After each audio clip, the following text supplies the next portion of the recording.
안녕하세요. 새날을 허락하신 하나님을 찬양합니다. 다 같이 우리 기도드리겠습니다.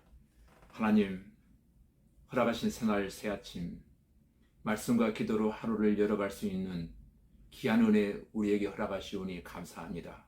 오늘도 걸어가신 하나님의 말씀에 통치하에 자루나 우로나 치우치지 아니하며 하나님께서 기뻐하시고 원하시는 삶으로 응답되어져 하나님의 영광만을 지금에 선포할 수 있는 우리 모두들이 되게 하여 주시옵소서. 하루의 모든 삶의 여정을 전능하옵신 아버지 하나님께 맡기오며 살아계신 우리 주 예수님 이름으로 기도하옵나이다. 아멘. 이 시간 우리에게 주신 하나님 말씀은 여호수아서 6장 1절로 7절까지 제가 읽어드리겠습니다. 1절입니다. 이스라엘 자손들로 말미암아 여리고는 굳게 닫혔고 출입하는 자가 없더라. 여호와께서 여호수아에게 이르시되 보라, 내가 여리고와 그 왕과 용사들을 내 손에 넘겨주었으니 너희 모든 군사는 그 성을 둘러 성 주위를 매일 한 번씩 돌되 엿새 동안을 그리하라. 제사장 7은 7 양각 나팔을 잡고 언약궤 앞에서 나아갈 것이요 7째 날에는 그 성을 7번 돌며 그 제사장들은 나팔을 불 것이며 제사장들이 양각 나팔을 길게 불어 그 나팔 소리가 너희에게 들릴 때에는 백성은 다 큰 소리로 외쳐 부를 것이라. 그리하면 그 성벽이 무너져 내리리니 백성은 각기 앞으로 올라갈지니라 하시매, 눈의 아들 여호수아가 제사장들을 불러 그들에게 이르되 너희 제사장 7은 양각 나팔 7을 잡고 여호와의 궤 앞에서 나아가라 하고, 또 백성에게 이르되 나아가서 그 성을 돌되 무장한 자들이 여호와의 궤 앞에서 나아갈지니라 하니라. 아멘. 방금 읽어드린 여호수아서 6장 말씀을 통해서 이스라엘의 여리고 정복이라는 주제로 하나님의 말씀을 강론할 때 여러분 모두에게 큰 은혜와 깨달음과 축복의 시간이 되어지기를 주님의 이름으로 기도드립니다. 특별히 오늘 본문의 여리고 성 함락 사건은 우리 인간의 이성으로는 도저히 이해할 수 없는 경이로운 사건들의 기록이라고 할 수 있을 것입니다. 하나님의 특별한 역사로 인해 여리고 성은 무너지고 말았습니다. 갈스탕이라는 고고학자는 그 사건이 역사적 사건임을 과학적으로 증명했습니다. 우리는 이처럼 실제적으로 일어났던 기적 같은 여리고성 함락 사건에서 적어도 2가지 교훈을 발견하게 되어집니다. 그것은 하나님께서 하시는 일은 인간의 사유 한계를 뛰어넘는다는 것과, 또 인간은 단지 도구로서 모든 역사의 주인이신 하나님을 믿고 순종하는 것만이 요구되어진다는 사실을 본문은 우리에게 말해주고 있습니다. 이스라엘 백성들이 애굽을 나와 광야 40년을 지나 약속의 땅 가나안에 들어가서 맨 처음 맞닥뜨린 요새가 바로 여리고성이었습니다. 그런데 1절 말씀에 보면 이스라엘 자손들로 말미암아 여리고는 굳게 닫혔고 출입하는 자가 없더라. 성은 굳게 닫혀 있었습니다. 우리가 살아가노라면 인생이 불가능해 보이는 여리고성들, 즉 사업이나 직장이나 가정이나 자녀나 인간관계나 심지어 가족 구원의 어려움들을 만나게 되는데, 이것을 어떻게 무너뜨릴 수 있을까요? 인생의 장벽을 만날 때마다 이것을 무너뜨리기 위해서 우리가 할 일이 과연 무엇입니까? 문제의 초점을 하나님께로 맞추어야 할 것입니다. 인생의 여리고를 무너뜨리려면 초점을 자기 자신에게서 하나님께로 옮겨야 된다라고 하는 것을 우리에게 말씀해 주고 있습니다.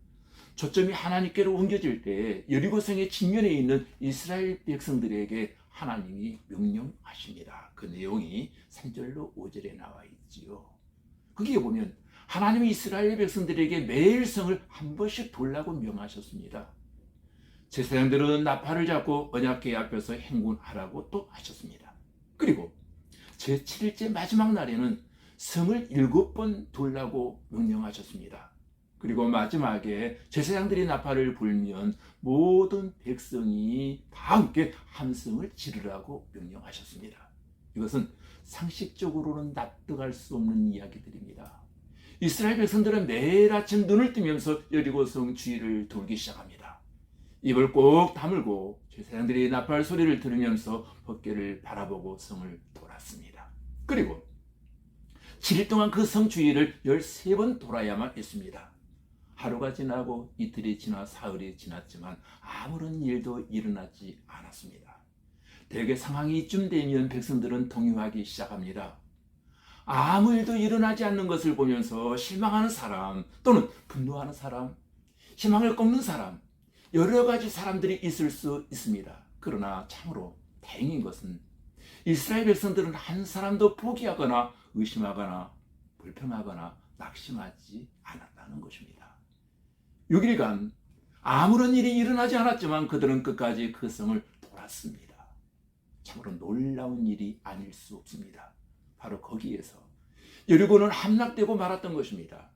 지금까지 하나님을 바라보고 그분의 음성을 듣고 순종해 왔다면 끝까지 여러분 순종하십시오. 하나님의 말씀을 붙잡고 포기하지 않을 때 하나님의 응답은 임하여 질 줄로 믿습니다. 그렇다면 왜 하나님은 이스라엘 백성들에게 침묵하라고 했을까요? 그들은 모두 13번에 걸쳐서 성을 돌아야만 했습니다. 돌면서 과연 무슨 생각을 했겠습니까? 굳게 닫힌 성을 바라보면서 한편으로는 더 절망적인 생각이 들지 않았을까요? 도저히 열릴 것 같지 않은 그 높고 굳게 닫힌 성을 볼 때 인간적으로는 절망할 수밖에 없었을 것입니다. 그러므로 만약 자유롭게 말하도록 두었다면 그들은 나팔 소리를 듣는 것보다 그들 스스로 절망에 찬 말을 서로가 주고받아서 오히려 서로 낙심시키고 말았을 것입니다. 너무나 상식에 어긋나는 일이 아니냐. 지식으로나 경험으로나 상식으로 현실적으로 너무 안 맞는다고 별 이야기를 다 했을 것입니다. 그래서 하나님은 침묵하게 하셨습니다. 그러므로 아무 말이나 하지 말고 조용히 하나님의 음성에 귀를 기울이시기를 바랍니다. 우리의 인생에서 여리고를 만났을 때 우리가 해야 할 일은 오직 하나님의 명령에 순종하는 것입니다. 할렐루야. 그리스도인들은 부정적인 말을 하는 사람이 아니잖아요. 패배를 말하지 않습니다. 그리스도인들은 언제나 승리의 말을 하며 살아야 되는 줄로 믿습니다. 저 사람은 안 돼. 이제 다 틀렸어. 이 동네는 너무 힘들어. 우리 교회는 부흥할 수 있을까? 여러분, 이런 말들은 믿음의 언어가 아니잖아요. 사람은 말한 대로 그 열매를 먹게 되어 있습니다. 말이 씨가 되잖아요. 우리 교회 성도님들은 언제나 긍정적이고 소망이 되는 언어를 사용하시기를 바랍니다. 끝까지 순종하십시오. 순종하다가 중단하지 마십시오. 순종하면서 나가다 보면 이기가 있을 것입니다. 절망스러워 포기하고 싶을 때도 있을 것입니다. 그러나 지금 여러분의 삶에 아무 일도 일어나지 않는다 해도 절망하지 마십시오. 마지막까지 순종하면 여러분 앞에 있는 여리고는 꼭 무너지고야 말 것입니다. 저와 여러분의 삶을 가로막고 있는 여리고가 무너지고 우리 교회를 막고 있는 여리고는 무너지는 기적이 우리 가운데 꼭 일어나게 되어질 줄로 믿습니다. 오늘이 바로 그와 같은 간증과 처음의 한 날이 되어지기를 주님의 이름으로 축복합니다. 기도하시겠습니다. 전능하신 아버지 하나님, 우리 인생이 불가능해 보이는 여리고 성들이 무너지는 역사가 오늘도 우리에게 임하게 하여 주시옵소서. 사업의 여리고성, 가정의 여리고성, 자녀의 여리고성, 경제적인 여리고성, 건강의 여리고성이 아직까지 무너지지 않았다고 원망하거나 불평하거나 절망하지 말고 하나님만 바라보면서 기도하면서 침묵으로 여리고성을 돌면서 순종할 때 이 모든 난공불락 같은 여리고의 장벽들은 무너질 줄로 믿습니다. 주님, 그리하여 지금까지 도저히 되지 않았을 것 같은 일들이 되어지는 역사가 일어나게 하시고 막혔던 문들은 열려지게 하시고 하나님, 모든 장애물은 예수 그리스도의 이름 앞에 끊겨지고 연결되어지는 기적의 역사가 있게 하여 주시옵소서. 예수님 이름으로 축복하며 기도하옵나이다. 아멘.